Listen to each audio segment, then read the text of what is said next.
It's time for the 49ers Rush podcast.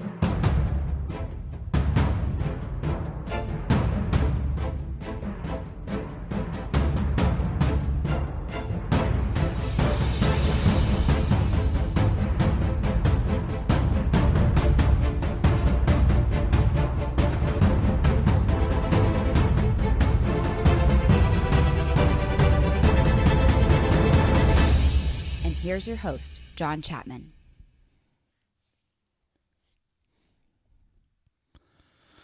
All right, 49ers fans, welcome to another episode of the 49ers Rush podcast, and we've got a fun one for you today. This is all going to be Saints.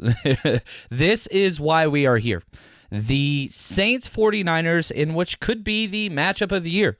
This is going to be a crazy game in and of itself because you have two 10-2 teams that are at the top of the pecking order. Now, the playoff implications are huge, not to mention just, the playoff seedings and all those things, but there's a lot more on the line for the 49ers than there are for the Saints. The Saints have already won their division. They're in a normal division of football, whereas the 49ers, not so much. There's a lot more at play for the 49ers than the Saints. So what we're going to do today, we've got a lot of stuff to get to. We're going to get to go through the Saints season kind of quickly, see what they're good at, what they're not so good at, who their losses and major quality wins were, injury reports for both teams. Then we're going to get into some scheme-specific stuff on the offense and defense of what the Saints do well, what they do poorly, some players you can exploit, and players we need to watch out for. And then we're going to conclude with probably my favorite part of the week, our predictions and keys to the game going into this Sunday. And it's an early game. I hate that it's an early game, but it is what it is. We will be carrying it live commentary on the Hot Mic app. So if you have an iPhone, please make sure you download that. We are getting a lot of volume over there, which is fun. I'm really glad that we've been able to, this is one of the things that you guys asked for, and we reached out to some developers and created this madness, and it's going really, really well. And so if you have not had the opportunity to join us for a game over there on Hot Mic app, please do so. Download the app. It's free. Hot Mic, HOTMIC, one word. It's in the Apple Store, and use the promo code RUSH, ESF, RUSH, ESF, and it's free. And then you'll just find me on there. I've already signed up for the game, so you just click on which game, and you can listen to us from that perspective. And it's been a lot of fun. Enabled chats coming. That's a brand new thing that they brought about to the game. And we're going to be breaking down two games because they're just so important to the 49ers on Sunday. I'll be live streaming the entire time for the 49ers Saints game. I'm going to record a podcast right after the Kyle Shanahan press conference, eat with the family, chill for a little bit. Then we're going to be back Sunday night for the Seahawks-Rams game because that game is just as important to what the 49ers hold in the playoff setting. So you guys can have the opportunity to get 8+ hours of me recording on Sunday. So it's going to be a lot of fun. We've got a lot of great stuff coming your way. And on top of that, our very next episode is our 200th podcast. We are hitting a new milestone here, so we're going to be giving away some t-shirts on that podcast immediately after the game. Really, really excited about this week. This has been a big week for the 49ers Rush podcast. So now let's jump into the game. Let's talk about this real quick. Who are the Saints? Obviously, they are 10-2. They are the number 1 seed currently in the NFC. They own the tiebreaker over the Seattle Seahawks because they have played one additional game in conference. And real quick, actually, I'm going to kind of pause because I keep getting a lot of questions on Twitter, which if you don't follow me there, please do so at JL_Chapman. The process for tiebreakers in the NFC and for the NFC West are two different things, okay? So there's a lot of misinformation out there. So first, let's just focus on the NFC West, and this is going to help us all understand what needs to happen with the 49ers and Seahawks and what can't happen and all those things, okay? These are the divisional tiebreakers, not playoff seeding, just divisional tiebreakers, okay? Then we'll get to the conference tiebreakers in a second. Okay, obviously the first one is head-to-head. Now, the 49ers and Seahawks play each other twice. They beat us the first time. We play Week 17 in Seattle for what determines basically the number 1, 2, or 5 seed, more than likely. So if the 49ers defeat the Seattle Seahawks Week 17, that is going to be a push, and it moves down to tiebreaker number 2. Best one-loss percentage games played within the division. So again, if the 49ers beat the Seahawks, that's going to be a tie as well, assuming that both teams take care of business the next 2 weeks. Now, this is a good thing, and it's in the 49ers' favor in this case. They have 2 division matchups because they are playing the Cardinals and they are playing against the Rams during this time. So we only have to play against the Rams. They have an additional divisional game. So more opportunities for the Seahawks to lose there. Third one in the division. Best one-loss tied percentage in common games. These are teams where we played the same, and there's not a lot of teams there, and we're kind of even right now because we both lost to the Ravens, but the Seattle Seahawks lost to the Saints. So if the 49ers get a win here, this is going to be the one that flips and puts the 49ers ahead. Now, is there a way for the 49ers to lose to the Saints and still win the number 1 seed in the NFC West? Yes, there definitely is. Let's say we lose to the Saints, then we win Week 17. That's going to put us at a tie record there again. And the fourth thing is best winning percentage played within the conference. Now, this is where it's going to get a little bit closer because we're going to need some help on that one. Because if we lose, we'll basically be tied again on that one because we lost to the Saints, we lost to the Seahawks, they lost to the Saints, they would have lost to the 49ers, so that's going to push it down again. Then we get to strength of victory. That's basically how many teams have you combine the total record for all the teams that you have played, and whoever has played against better teams, that's going to be huge. Then strength of schedule, then best combined ranking of conference teams and points scored and points allowed. We win that one by a mile. So things are in our favor. It all hinges upon 2 main games, however, for the 49ers. Obviously, the Saints this week, and then, of course, the Seattle Seahawks Week 17. So that's for the division tiebreaker. Now, this game against the Saints determines a lot more for conference tiebreakers because let's just assume that the 49ers and the Saints are the 1 and 2 tiers, okay? So what you do first is head-to-head. So the fact that we're just playing one game, it doesn't matter if it's on the road or not, this is going to be the tiebreaker, and here is why the Saints are the number 1 seed currently over the Seattle Seahawks is they beat them head-to-head. So that is going to be the clearest one because the Seahawks lost to the Saints, and the 49ers are playing the Saints this week. You don't really have to go much further than that. So as far as conference tiebreakers go, it's this game. This is going to determine the number 1 or 2 seed. That's just the way it is. So it's going to be interesting because there's just so much on the line. Obviously, the Saints are a very, very good football team. Drew Brees. He's going to be in the Hall of Fame. They do so many great things. So let's back up now. Let's pay attention to what it is that the Saints have accomplished or what they have done so far this year. Now, they're 10-2.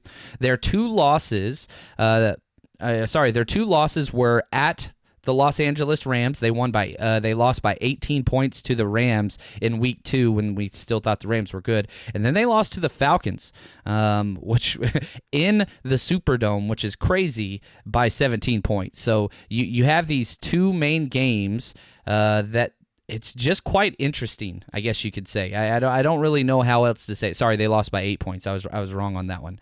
But how is it this team, I get it's a division matchup or whatever, but the Superdome it's still crazy loud, and it's going to be the loudest game ever, but because the Saints, their style of play, they don't get that incredible home field advantage that you expect because they're not a run-heavy football team.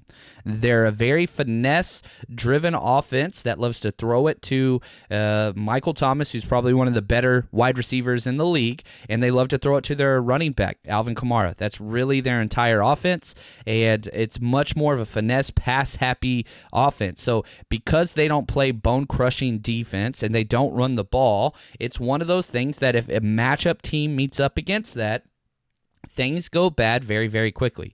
Now, their biggest wins, they really haven't played a lot of good teams in a long time. I was going through their thing, and I just tweeted this out. The Saints haven't played a team with a winning record. They played 1 in the past 10 weeks. And that was against the Chicago Bears, who are just now 7-6.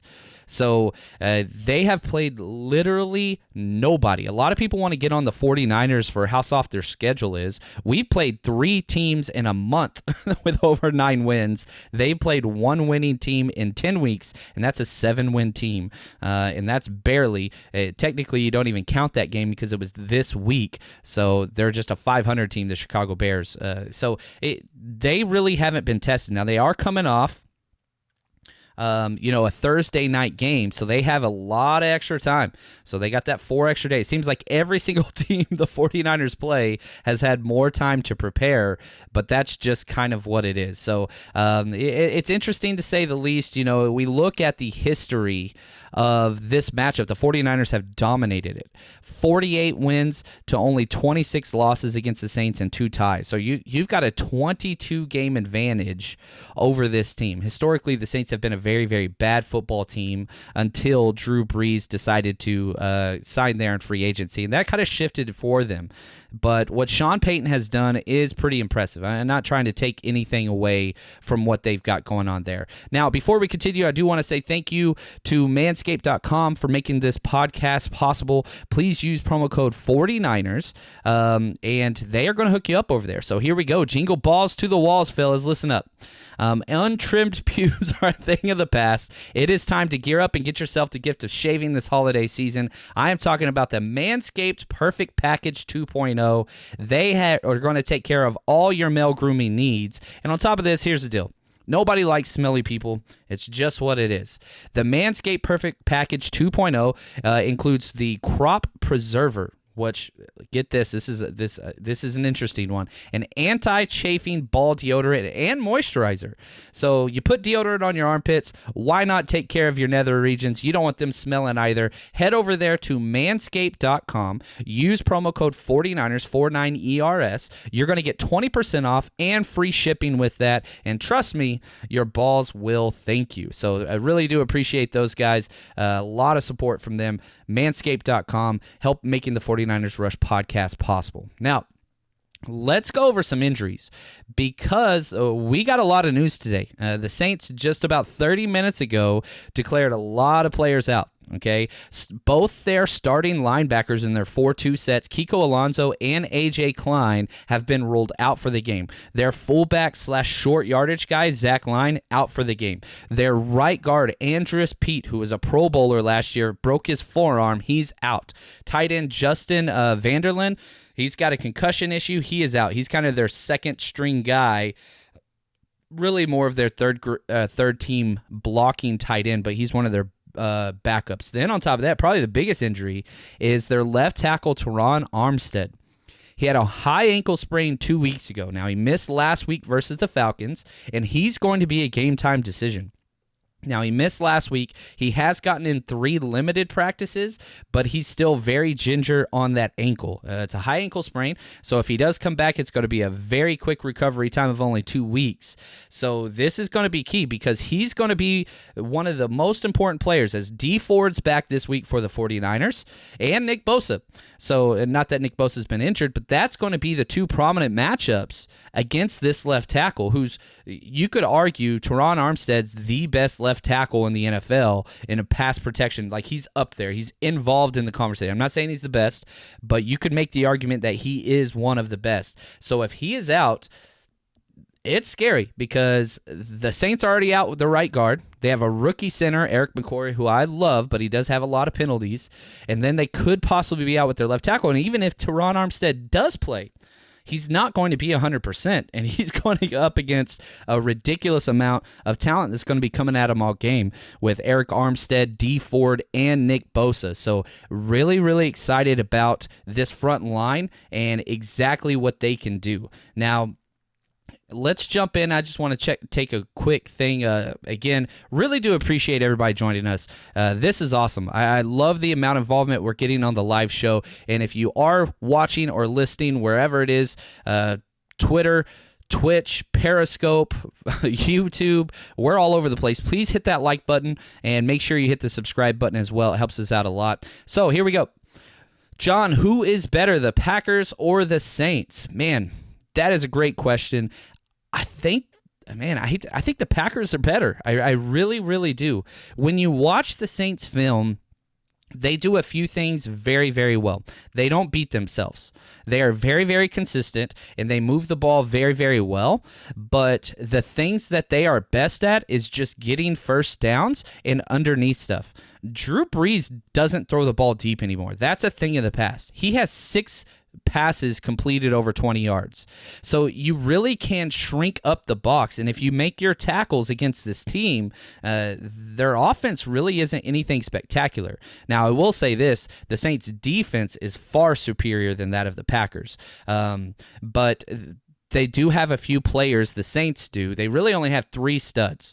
And those 3 studs, why not? Let's just keep talking about it. Cameron Jordan, the defensive end, he's up for Defensive Player of the Year, 13.5 sacks. He is just all over the damn field. He literally is one of the best defensive linemen. And he's very similar to Eric Armstead with a little bit better pass rush. So Eric Armstead's having a career year. Double-digit sacks. Well, Cameron Jordan's got 13.5, and he plays basically the exact same spot. Then you've got Marcus Lattimore, who I consider a top 2 corner in this league, follows around your best receiver. Curious who they put him on, whether that's Debo or Emmanuel Sanders. That's going to be interesting. Really curious to see what's good. They could put him on George Kittle, to be honest with you. Their defensive scheme, I'm getting off script here, who cares?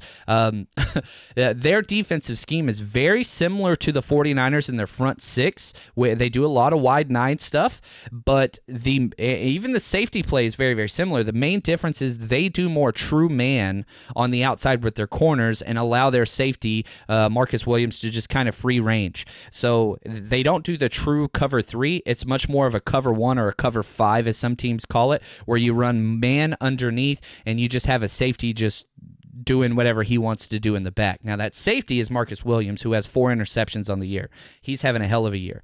They literally just turn him loose, and he's allowed to read the quarterback's eyes and just go get it, and that's what he does. You go back to his film at Utah, I was super high on this kid because of his ball skills, and he is able to get his hands on the ball a lot. Great closing speed player that keeps everything in front of him. He's not great in the run game, but he is amazing, kind of a racer, free safety back there. So, they have these 3 dynamic players. Their linebackers haven't played well, and both their starters are out. So a lot of players you can exploit in this San Francisco running game, and I think that's going to happen a lot. So personally, I think the Packers are a better team. I would, but we'll see. I think we match up perfectly with the Saints, to answer your question. How long before I can listen to you on Android with Hot Mic? It's supposed to come out the 13th. So it has been launched on soft launch, and Android's working out everything and all that stuff, but that's the date we have been given. It is coming out, Andre. Really do appreciate it. I know it's taken a while, but this is a brand new type of thing, and I don't know anything about technical stuff, as you guys can tell. Do you think the 49ers will have D Ford on a snap count? Yes. Likely only third downs? No, a little bit more. I think third downs for sure, but I think 25 snaps, Sergio, is about what D Ford's going to get, and it's really been that way after week 2. D Ford snaps have not gone past that since week 2. And that's okay because you have 3 top-tier defensive ends. Nick Bosa is playing, almost every single snap. He's missing 1 or 2 series, basically 1 series a half. Nick Bosa is going to be out, and even if it gets to third down, they sub him in. And then you've got Eric Armstead, who's doing the same thing. He's playing almost every single snap on the outside, and then sometimes he'll go inside on third down. And so you've got D Ford kind of replacing both of those guys on the outside. So, yeah, Debo, that like button, y'all. I like that. Appreciate that, Niner by nature. That's great. I heard you said CJ is the GOAT last month. I think you're talking about CJ Beathard, and I don't believe I've ever said that. I do like him, but not as a quarterback for my team. Saints fans been talking mess all week. That's what the Saints fans do. Born and raised in Dallas, Texas, so you got a lot of fans down there. Never met a Saints fan until they got Drew Brees. Then a whole bunch of the teenagers jumped on whenever they were winning and they won the Super Bowl, and that's fine. But yeah, they are a very talkative fan base. That is definitely true, but that's okay. If somebody talks trash to you that's a Saints fan, just tell them 48-26. That's the win-loss record between the 49ers and the Saints. If we could play the Saints every week in the NFL, I'd be perfectly fine with that because they just have never played well against the 49ers. So no problems with that. Let them talk. Not a big deal. Okay, we lost a combined point total of 6 points. I rest my case. Yeah. Here's the deal, but this is the main difference between the Seattle Seahawks and the 49ers, guys. There's never been a team with 10 wins that has the point differential so low as the Seattle Seahawks. They play so many games close. That's just what they do. Now, let's play devil's advocate is they can win the close game. That's from a coaching standpoint, that's what I would be telling my team. We have been tried and we have been tested and we constantly come out on top by the last possession. So they have that mindset.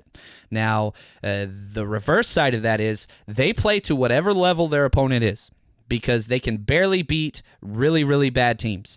And if, we look at what the 49ers have done, 49ers have blown out some great teams. They've got head coaches fired. They have destroyed teams so bad.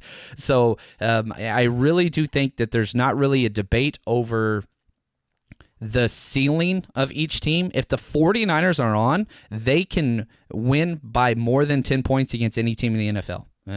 You look at that Packers game and you just scratch your head and just say, wow, this could have gone so bad. And it did. Then you look at the games versus the Ravens and the Seattle Seahawks. And here's the deal. You take away a few of those Jimmy Garoppolo's turnovers that just crush momentum, then I think you get a whole nother story. You were up on top of the Ravens right off the bat. You force them to punt, you get the ball, and then you let them right back in the game.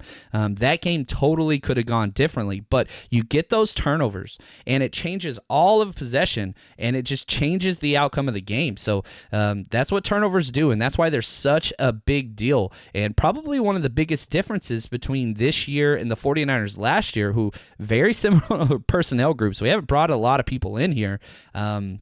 From 2018, it's turnovers on both sides and injuries. And the 49ers are healthy finally, getting so many players back. D Ford, Joe Staley, DJ Jones.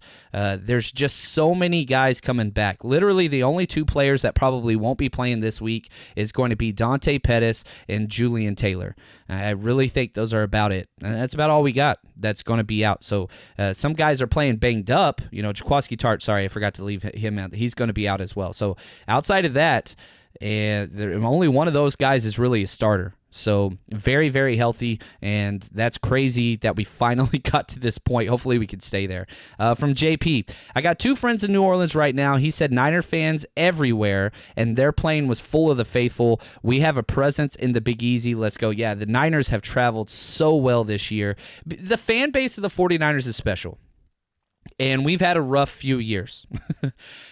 And so a lot of the people have been laying somewhat dormant, huge fans, but it's rough, throwing up an extra $1,000, $2,000 to fly the family out and get game tickets. NFL prices are huge, and that's hard to do whenever your team's 4-12.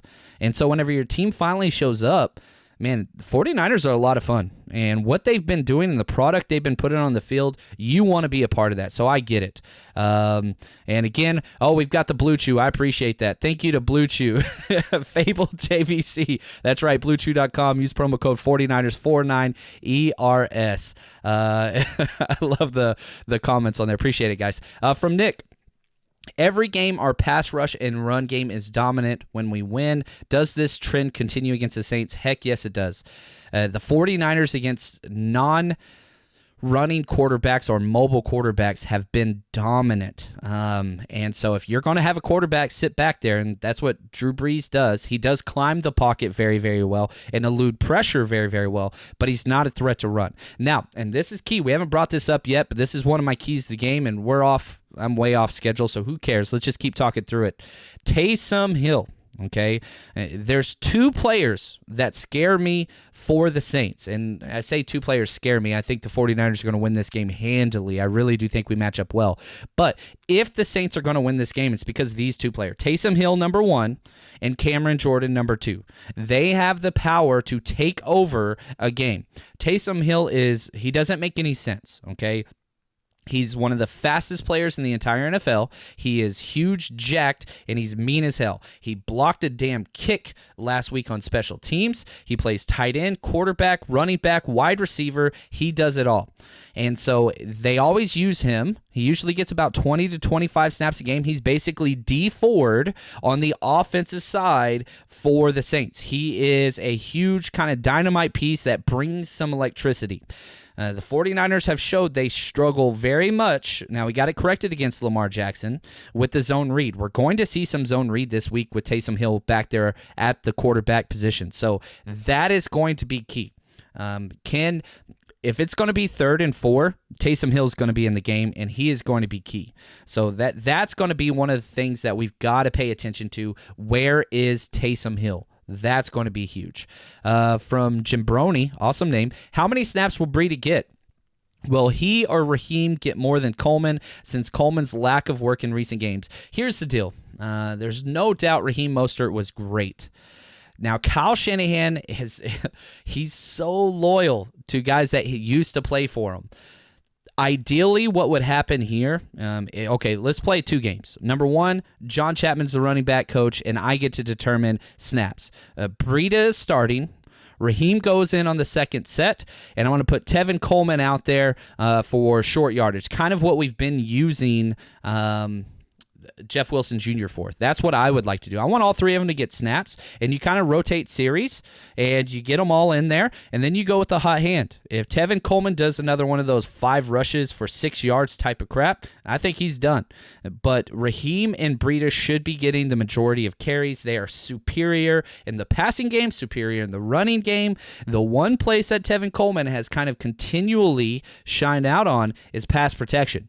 So he's not as great a receiver, but he does pick up the blitz much better than Raheem does. Breida, I think he's on par with Coleman there. But Breida, if he's healthy, which I think he is, he almost went last week. Breida's the best back we have. I truly do believe that. I think Raheem is behind him, and then Tevin Coleman's 3. But Tevin Coleman would be a starting running back probably on about 10 different teams in the NFL. There's a lot of depth there. So really excited to see how this works. From Allen, given how Brunskill and McGlinchey are playing, how would you bring Staley back into the O-line? You start Staley. I don't think it's close. Joe Staley is one of the best run-blocking offensive linemen in the history of the NFL. He has proven he can continue to run block at a very high rate. The last game we saw Joe Staley was against Jadeveon Clowney, having the game of his entire life. And so 2 things. 1, Staley fractured, pulled his tendon, whatever, on the very first series. And Jadeveon Clowney abused Mike McGlinchey that week as well. He destroyed everybody that went against. So do you put that entire game on Staley? I don't think you do. He started limited work last week. I think you bring him back. Now, if Staley is looking sluggish or struggling out there, I think you have a little bit of a shorter leash, but not to the extent that we saw with Justin School where they just yanked him after one bad series. But yeah, you'd love to have that backup depth with Brunskill, and he has earned a right to be a part of this team long term. But no, if Staley's healthy, the 49ers are better with Staley. I don't think Brunskill can get to that level. I really, really don't. And I love Brunskill. Maybe he can, but Staley is still the prominent left tackle for this team. I don't think that there's any question there. So I think he starts in with pure confidence. Here we go. Next question here. From Fable, do you think Jimmy G is still developing, or has he reached his zenith? No, he's still developing. What's the stat? Baker Mayfield has started more games than Jimmy Garoppolo has in his career. So, yeah, he is still going. What is he, 18-4? He's 22 games. He hasn't even started 2 full seasons yet. No, Jimmy Garoppolo still can get better, and that's saying a lot because he's playing very, very well. Yeah, the turnovers are an issue. That's kind of the key thing. But if you look at what Jimmy Garoppolo does on 3rd and 4th downs, very, very special. Again, most of the focus on the game last week versus the Ravens is that last 4th and 1 play where he chunked it deep. But nobody's talking about the 2 previous 4th and 2s that he converted passing the ball deep. So what he has done, every team in the NFL would take a 66% conversion rate on 4th downs. And Jimmy Garoppolo's been doing that through the air mostly. You go back to the Cardinals game whenever he had his 400-yard, 4-touchdown game. You can rely on him. You can do that now. Kyle Shanahan doesn't want to do that. He wants to run the ball. Great defense, run the ball. That's the formula the 49ers want to use. Jimmy Garoppolo is great, and so you can rely on him whenever you get to that point, but that's not the goal. The goal is never for Jimmy Garoppolo to throw more than 25 passes. Now, if a defense loads up the box and stops the run game, well, okay, cool. We can now turn to Jimmy Garoppolo and turn him loose, but nobody in the 49ers front office wants that. It is there, but not what you want to do. How will Drew Brees see over Armstead and DeForest Buckner? Yeah, it's this defense, especially defensive line, is built to beat Drew Brees. It really, really is. We have the other munchkin in the 49ers division and Russell Wilson. Russell Wilson is shorter than Drew Brees. So now Drew Brees does that one thing where he always tilts his shoulder up and kind of like changes the trajectory of his pass. He's done that very well throughout his career. But yes, you are exactly correct. And the thing that Drew Brees has been on record his entire career, the one thing that bothers him the most is pressure in his face. He cannot stand it. And that's a big reason why the Saints went out and drafted Eric McCoy in the second round at center, because he was the best offensive line. I think I ranked him in the top 15 of my draft prospects list, my big board before the draft. Loved Eric McCoy. I love that guy. He is amazing. He's playing center for the Saints. And so they invested heavily, and he's played very, very well. Possible Pro Bowl vote for the rookie this year at center. So they got a great pickup there. They have drafted very, very well lately. They really, really have. All right, so let's go through just a couple more things that I wanted to highlight just about what they do well and what they don't do well. And let's start off with the Saints defense and just look at their kind of overall ranks in the NFL and how they match up. So this is their defense. They allow the 12th most points in the 8th most they're 8th best in yards. So you look at what they do from a point standpoint, they give up quite a few points. Now, outside of the top 10, now their yardage, they do a much better job of. But they allow a very good conversion rate in the red zone where they give up a lot more touchdowns than they do field goals. And that's kind of been a problem for them their entire year. Now, turnover-wise, they forced 18 turnovers, which ranks 12th best, and they have given up 237 first downs, which is just outside the top 10. 49ers are number 1 there. So you could sustain drives against these guys. They're just outside of a top 10 defense. Very, very close. They do tend to force teams to be very, very pass heavy. And a big reason why they've been able to do that is they are so stout on first and second down. And they want you to throw the ball against them. That's what they want because they're so turnover prone on the backside and Cameron Jordan gets turned loose. So those are the things that you have to kind of exploit. Now, again, I've talked about the players that I'm really, really scared about. Cameron Jordan, Marshawn Lattimore, Marcus Williams, they are the MVPs of this defense. And if you can isolate those, I really do think if you run the ball, if the 49ers run the ball well, this game's not going to be a game. You're going to neutralize their best players. You're going to stop Cameron Jordan from blitzing off the edge, which Cameron Jordan is probably the best run defensive lineman in the NFL this year, but that's fine. You can run away from him, or you could trap him, or you can use him to read on the outside zone, things like that. There's ways that you can kind of get outside of that.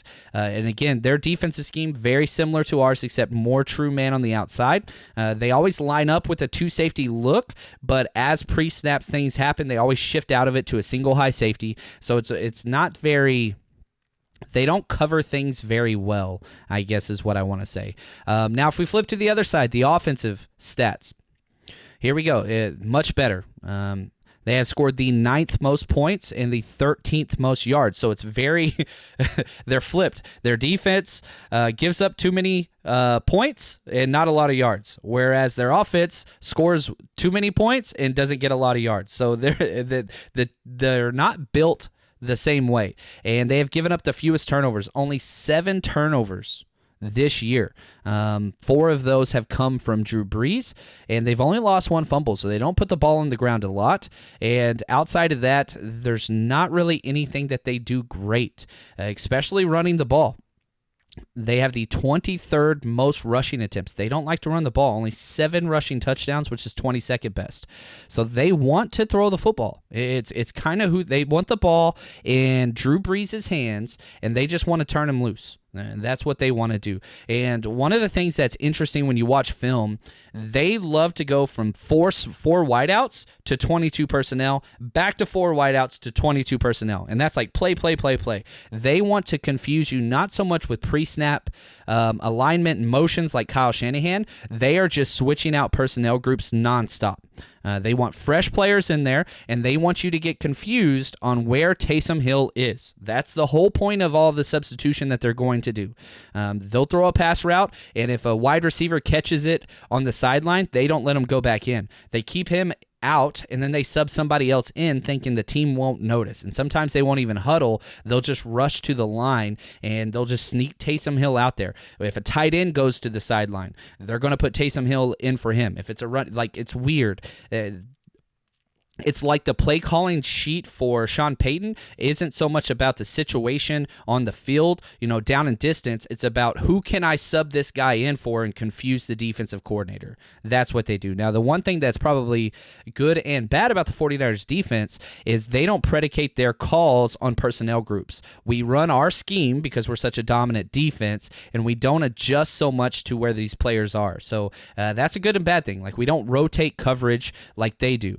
If the 49ers had a dominant receiver, they would put Marshawn Lattimore on him and just say, you follow that player the whole damn game. We don't do that.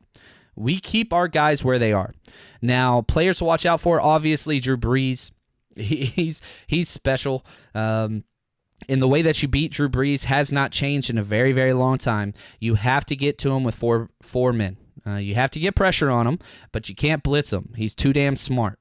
And so if these are the NFL quarterback ratings for Drew Brees, he has a 76.3 rating when he gets pressure on him with only 4 players. But when you blitz and get pressure on him, he's a 122.5. He's got to pick the weak spot. So the good thing, this is how the 49ers are built, is you get pressure with 4, and you got to have help in the backside, because what he does, he doesn't throw the ball deep. Again, he's only attempted 6 deep balls this year. That's it. He doesn't throw the ball deep. But the way that their tendencies are on pass plays, they have one player streaking down the middle of the field every play. Everybody's kind of in that 5 to 15-yard interim passing game, and then they have one player leak out as a check down. So they've got a deep threat, a bunch of intermediate routes, and a check down player. And Drew Brees will check down like no other. He doesn't care. He just wants positive plays. He doesn't care how they get them. And in the past, those check downs have been to... the Matrix guy, their running back, Alvin Kamara, they check down to him, and he makes everybody miss tackles, but he has not been the same player since he came back from his injury about 4 weeks ago. So I don't think that Alvin Kamara is the player. I don't think he's fully healthy. I really, really do. He just doesn't have the explosiveness, and he's not forcing all the missed tackles. He had the best contact balance in the NFL his first 2 years. But for some reason, he just hasn't looked, he doesn't pass the eye test. You're watching film and you're just like, man, who's wearing Alvin Kamara's jersey? And hopefully that continues for the 49ers. And of course, you got to talk about Michael Thomas, the wide receiver out of Ohio State. He's on pace to break the all-time reception record. He has just been, it doesn't even make sense. His catch rate numbers are special. But, I mean, if you look at what he's been able to do just receiving, he has 110 receptions and 1,290 yards, 6 touchdowns, and he's only played 13 weeks, 12 games. So you're talking about a guy that's averaging just over 9 catches a game. He's going to get his. So you can't get upset about that. His catch rate is just stupid. He's been really, really impressive. A record-breaking season. And they're going to throw it to him, and that's okay.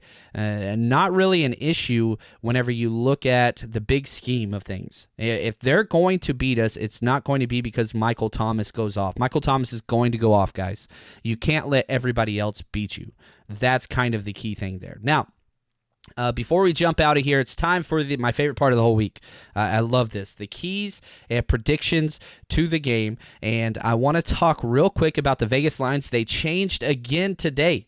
San Francisco has moved. The line has moved a point away towards San Francisco. I'm sorry. San Francisco's now just +2. +2. On the road, you get 3 points, but the Vegas money has poured in on the side of the 49ers, and this just shows you how everybody feels. San Francisco matches up very well. Now, if you follow me on Twitter, I told you guys this was going to happen, and I tweeted out, get your money in now. I got in at 3 points. Sorry, I got in at 3.5 points. Hopefully some of you guys did earlier. Now it's down to 2. So if you've waited, you kind of missed. A 1.5 is huge because 49ers have lost 2 games by a field goal. You're talking worst case scenario, that's what's going to happen again. You still cover the spread. And so if you want to bet this game, and I've got a parlay I'm going to talk about here as well, then get into my predictions and takeaways. But here's the deal, guys. MyBookie is the premier place to bet on all your favorite pro and college football teams every weekend. They always have the most up-to-date lines and most prop bets of any sports book on the planet. It's not even close. So if you're going to be betting this season, do the smart thing. Bet with MyBookie. Just head over to mybookie.ag and use promo code 49ers, 49ERS. They're going to double your first deposit, and it's free money.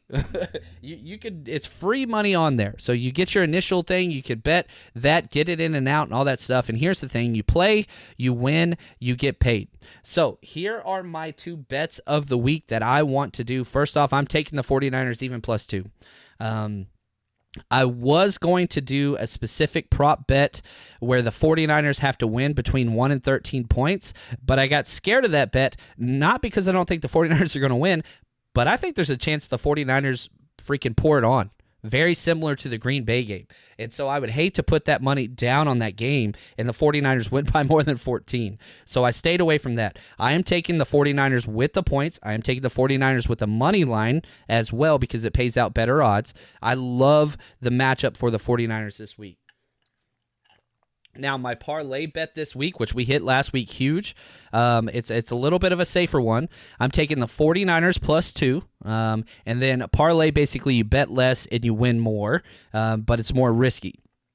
So I'm taking the 49ers +2 and the Bills +6.5 versus the Ravens. The Bills are at home. The Ravens are traveling. I love the Buffalo Bills when they are at home. But I bought an extra point because I wanted to clear a full touchdown. So it pays out just a little bit less. So I'm getting the Bills +7.5. So they get a free touchdown at home. I think the Bills are a great damn football team. Those 2 things happen. You bet 10, you win 23. That's my parlay bet of the week with mybookie.ag. So really, really excited about those. So here we go. Let's do these predictions and keys to the game, baby. Again, 2 concerns. If somebody says, how could the Saints win this game? And again, I kind of said this already. It's because Taysom Hill goes off, and it's because Cameron Jordan has another career game. So really, really, those are the 2 key guys. But the 49ers match up so well with the Saints, and really not worried about it. The Saints are going to have to find a way to run this ball and not have 3rd and long where we can tee up on Drew Brees. And I don't think they're going to be able to do that. The way Fred Warner has been playing this season, just named NFC Player of the Month, by the way, I really do think that we're going to be able to shut this team down on offense. I don't think that they're going to be able to generate that many points. So as long as the 49ers don't get turnover happy, I think this game gets out of hand relatively quick. I really, really do believe that's going to happen. 49ers offense needs to limit Cameron Jordan, and how they do that is they run the damn ball. My key stat of the week, this is my lock of the week, if the 49ers get 35 rushing attempts, they win this game. They've gotten over 40 several times, I think 6 times this year. I don't even think we need to get that many. I think we just need 35 rushing attempts. Now, you run the ball, and you do a hell of a job. Thank you, Cotter Maurice, for that awesome comment about Taysom Hill's ethnicity. Thank you. I appreciate that. So here we go. Here's my prediction of the game, baby. 49ers win 31-21, and I had to change that. I had 31-17 but I do think that maybe there is a chance they get some garbage time scores late in the game. I think the 49ers run away with this one. And if you guys have followed me for the season, you know I'm not a big 49ers blowout guy in the past. Usually have us staying relatively close to the spread. This game, I think we match up so well. This is one of the biggest blowouts I think that we're going to have. I know it's only 10 points, but I think the game is not that close. I think that the Saints might get to score late against some backup players. No clue who's going to be running the ball for San Francisco, but whoever it is, I think they're going to have a chance to get a lot of yards. Michael Thomas is going to get his, but I think Drew Brees is in for a super rough game. I just really believe that. I think the Niners are going to do a hell of a job this week. So that's going to do it for us, guys. Really, really enjoy it. Please head over, download that Hot Mic app, use promo code RUSHESF. We will be live during the whole damn game. And again, we'll be also broadcasting the Sunday night game of the Seahawks versus the Ravens. I'm going to be talking a lot tomorrow, so it's going to be a lot of fun. Really appreciate the support, and as always, like the button, and we will be talking with you guys very soon. Enjoy your weekend, and as always, stay strong, faithful.